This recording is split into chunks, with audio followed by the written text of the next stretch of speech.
The following program is rated GE. It is suitable for general family viewing.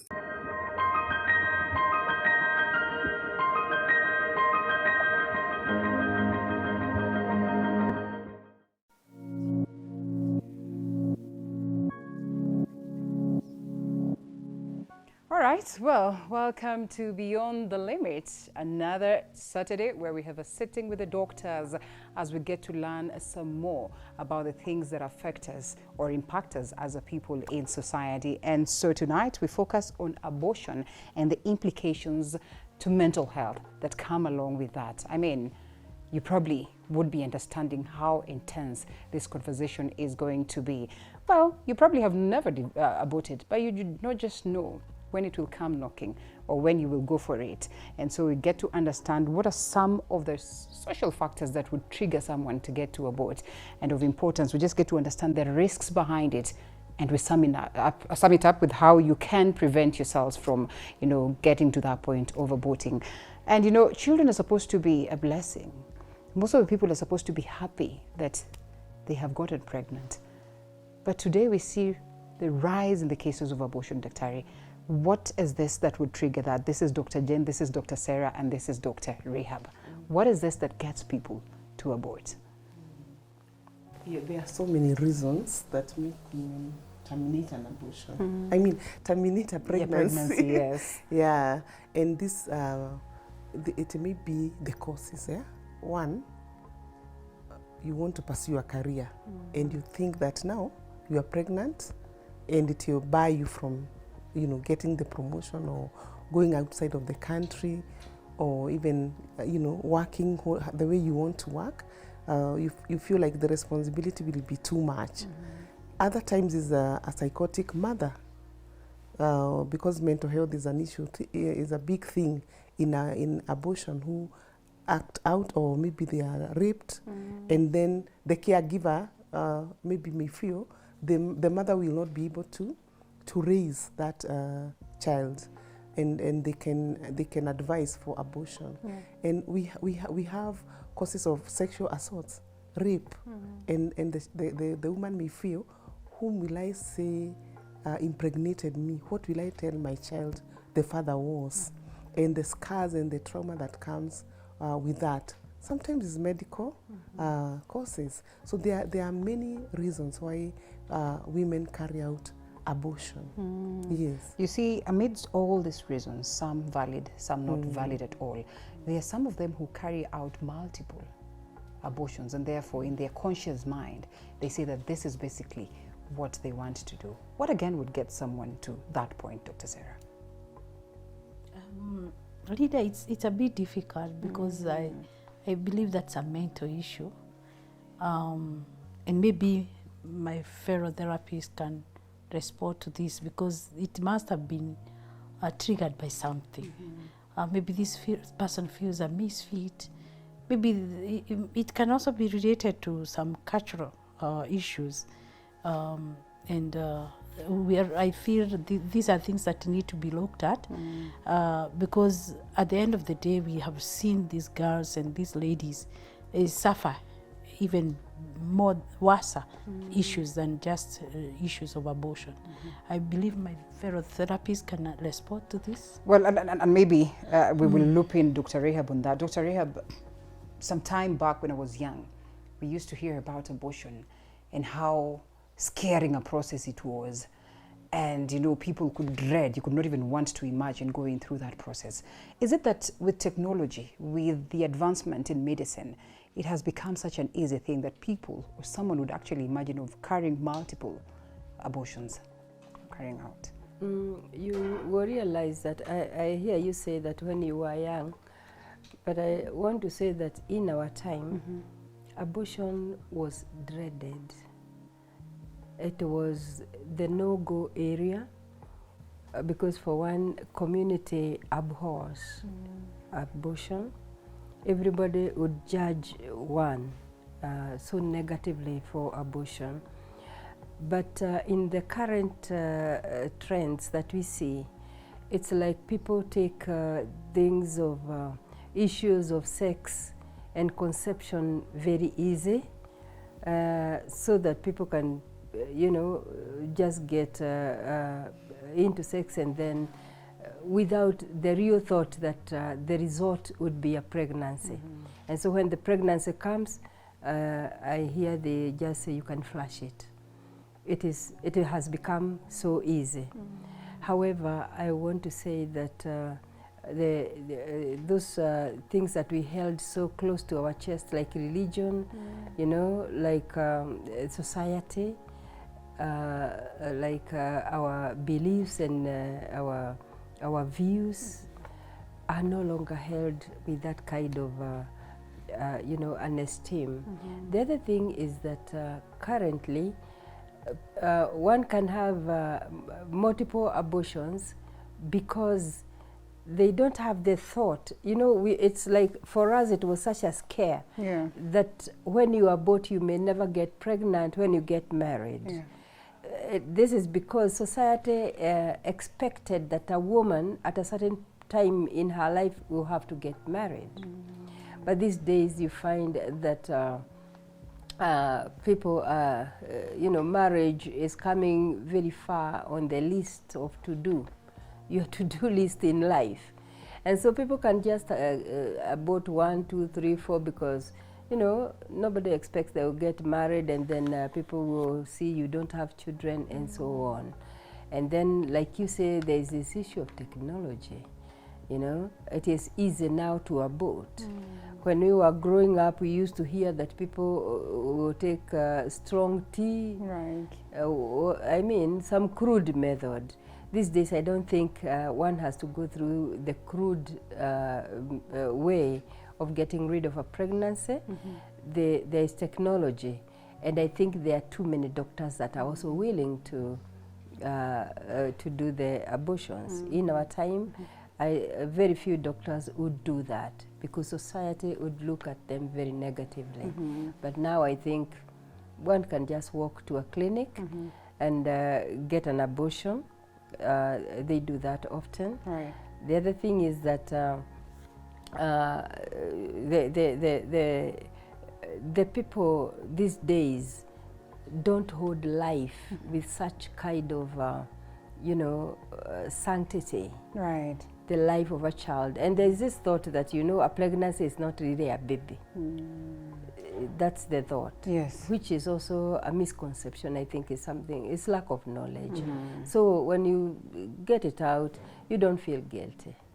And so they can get rid of 1, 2, 3 multiple pregnancies without feeling guilty. In fact, the doctors will tell you, badly blood, it's still at that blood level, and therefore you can just let it well. Anyway, on this whole talk, and most of the other talks that we've heard, we significantly hear the aspect of society, the social factors to this, that in a way, the social factors would get you saying, well, I cannot abort because what will the society think about me? But on the other hand, the society then would push you to abort because what will they think about me when they see me pregnant and I am not married? What is the role of society in all this?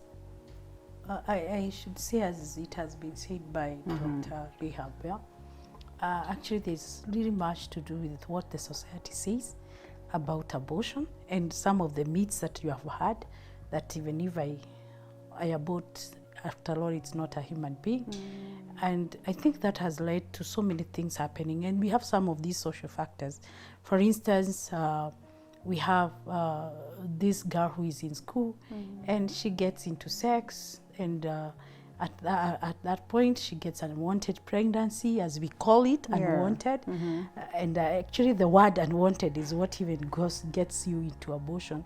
And so those young girls, they really seem not to know the consequences of sex.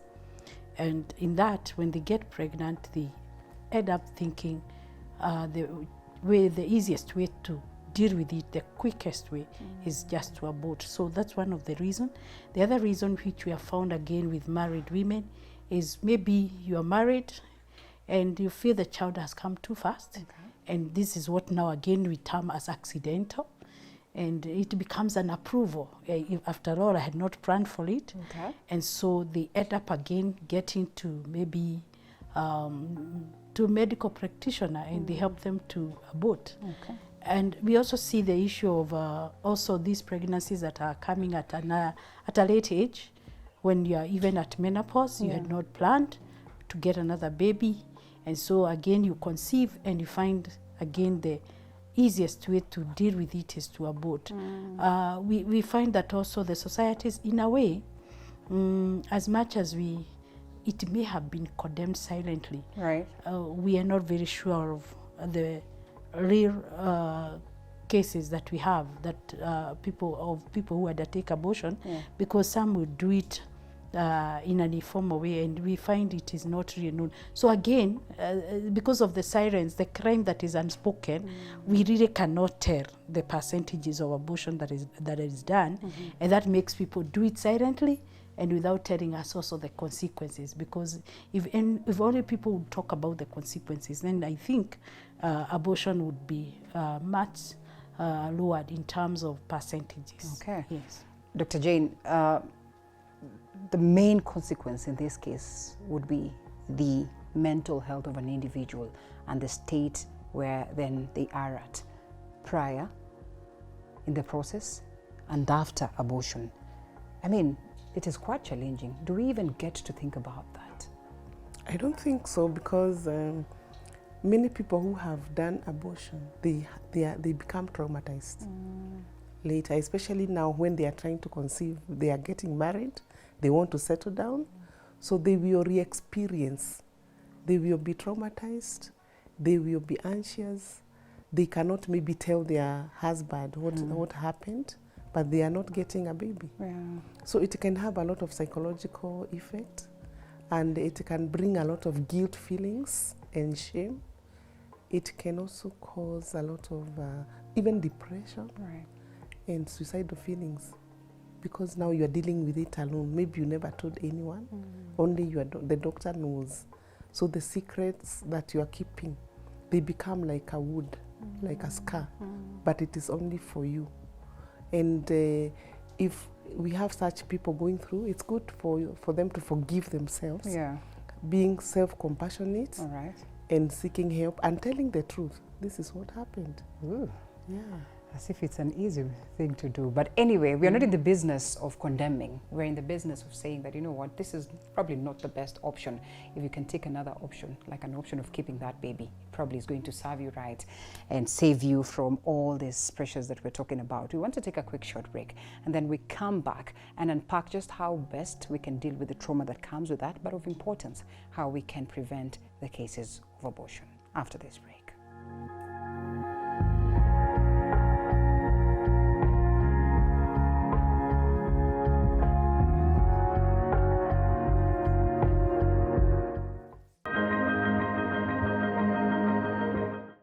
All right, welcome back to the broadcast. This is Beyond the Limit with me, Linda Alela. We have Dr. Jane, Dr. Sarah, as well as Dr. Rehab. And the conversation is on abortion and its implications to mental health. Well, it doesn't matter, you know, the reason as to why you aborted. There will always be some implication to it. And that's what we want to discuss. I mean, even as we seek to just find solutions of running away from this. And so, Dr. Jane, you had mentioned something very, very important in relation to mental health and the challenges then that would arise after that.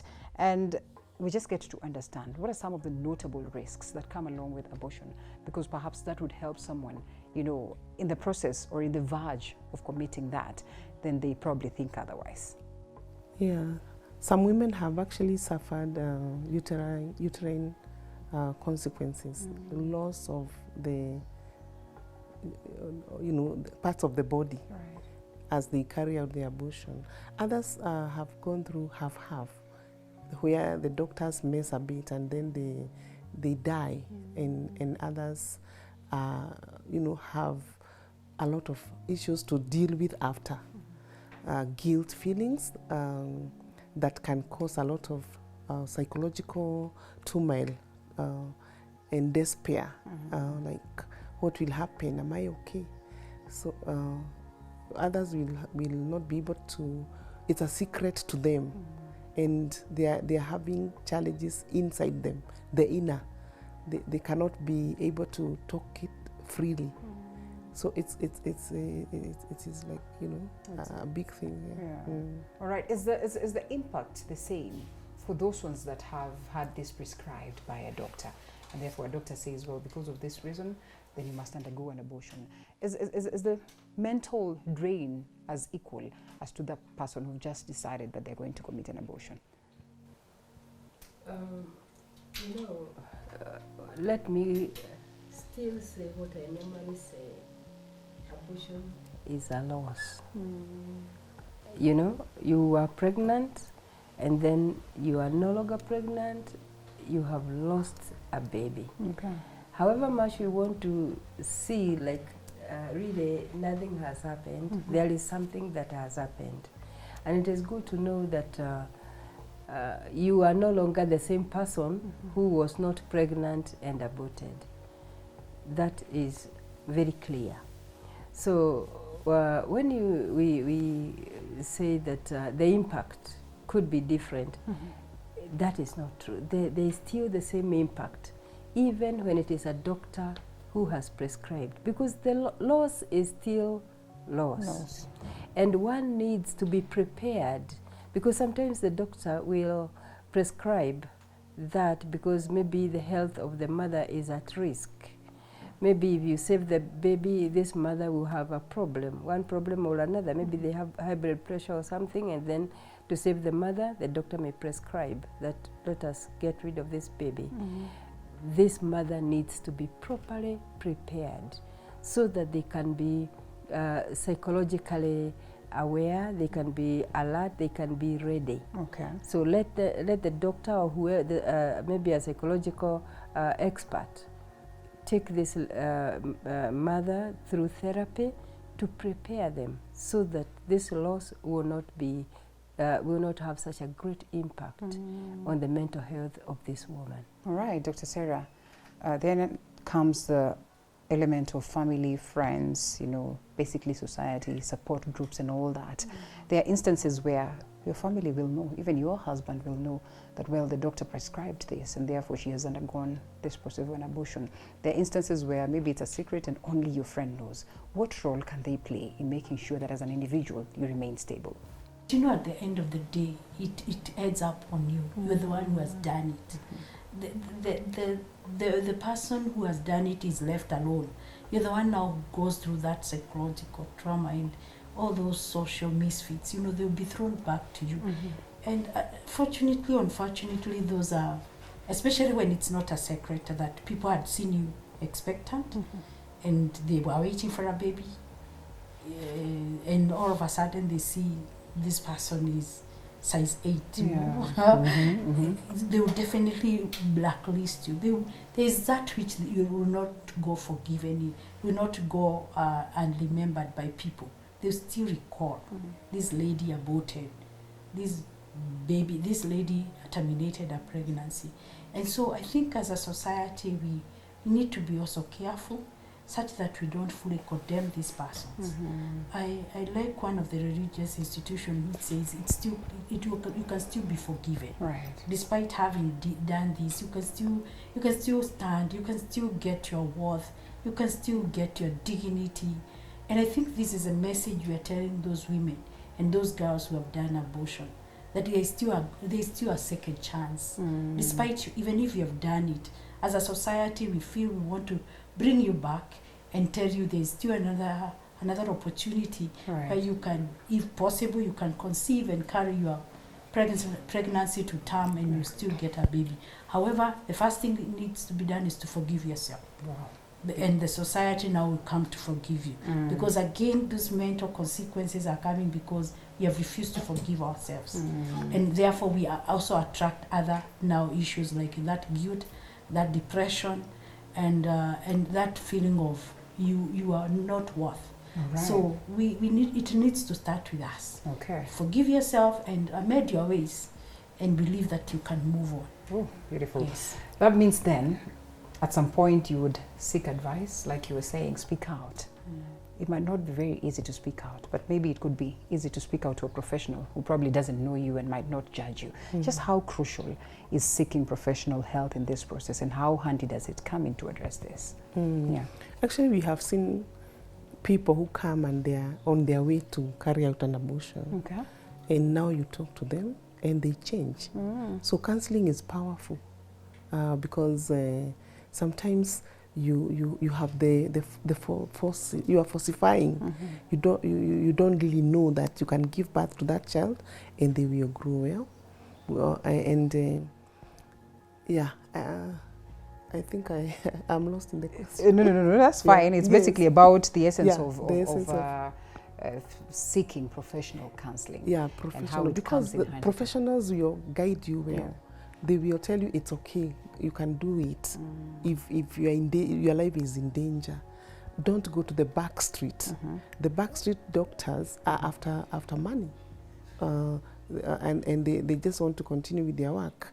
And it's good to seek maybe I can call it pre-abortion counseling. Right. Yes, it should be mandatory. Okay. Yes. Before you make that decision. That's nice. Okay.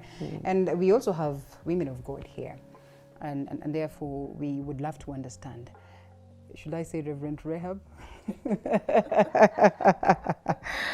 The cultural aspect to this, the religion aspect and beliefs that get to influence, this crucial decision. What would you make of them, and how much a role do they play in making sure that, well, if you have not done it, then you probably do not get to that space of even thinking about abortion, or if you have done it, then you revive yourself and get to forgive yourself? It's good to put on another hat. So Yeah. I put down one hat, now I put on the other one. And I want to say that Christianity, because that is what I want to talk about, that is what I'm familiar with, not any other religion. Christianity is a religion which offers hope. And of course, we know that abortion is murder, it is sin. But let us go back to what brought about this abortion. It was a pregnancy that you conceived, mostly under circumstances that were not right. Yeah. Because if you conceived in the right circumstances, then of course you are happy with the pregnancy. But if you want to abort, that means you either conceived in a circumstance that is not acceptable. That was the first sin committed. So the very thought that maybe I'm going to abort so that I don't look pregnant and people will, the church will still accept me, it is good to know that it is not about what men are saying, but what is your relationship with God. Wow. All right. I think that's clear enough, as we take it to Dr. Sarah on the aspect of how then we can come in and bridge the cultural aspects to it, the religious aspects to it, the divides that come along with that, to make sure that we provide a better support for individuals that have undergone an abortion. I feel there's still some place where we can give those who have done abortion a second chance, as we have said, in terms of support. And one of the things that have been running through my mind, can we have a center where people can make anonymous call? Because already those who feel they have aborted, they feel there's no one giving them space.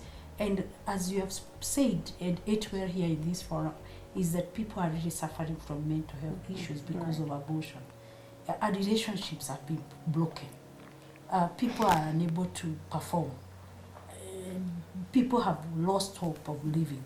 But if we can have a place, because when I come to maybe even to a therapist and I tell them I aborted, somehow I feel like this person, whenever they see me, they see a person who murdered. They see a person who killed. But if we can have a center where people can do those anonymous calls, and you pour out your heart and you say what you did, because sometimes some of these things, even the procedure itself, it traumatizes people. Okay.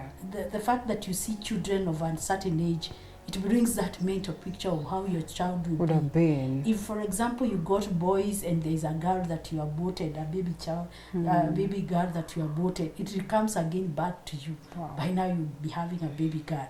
All those things traumatize people.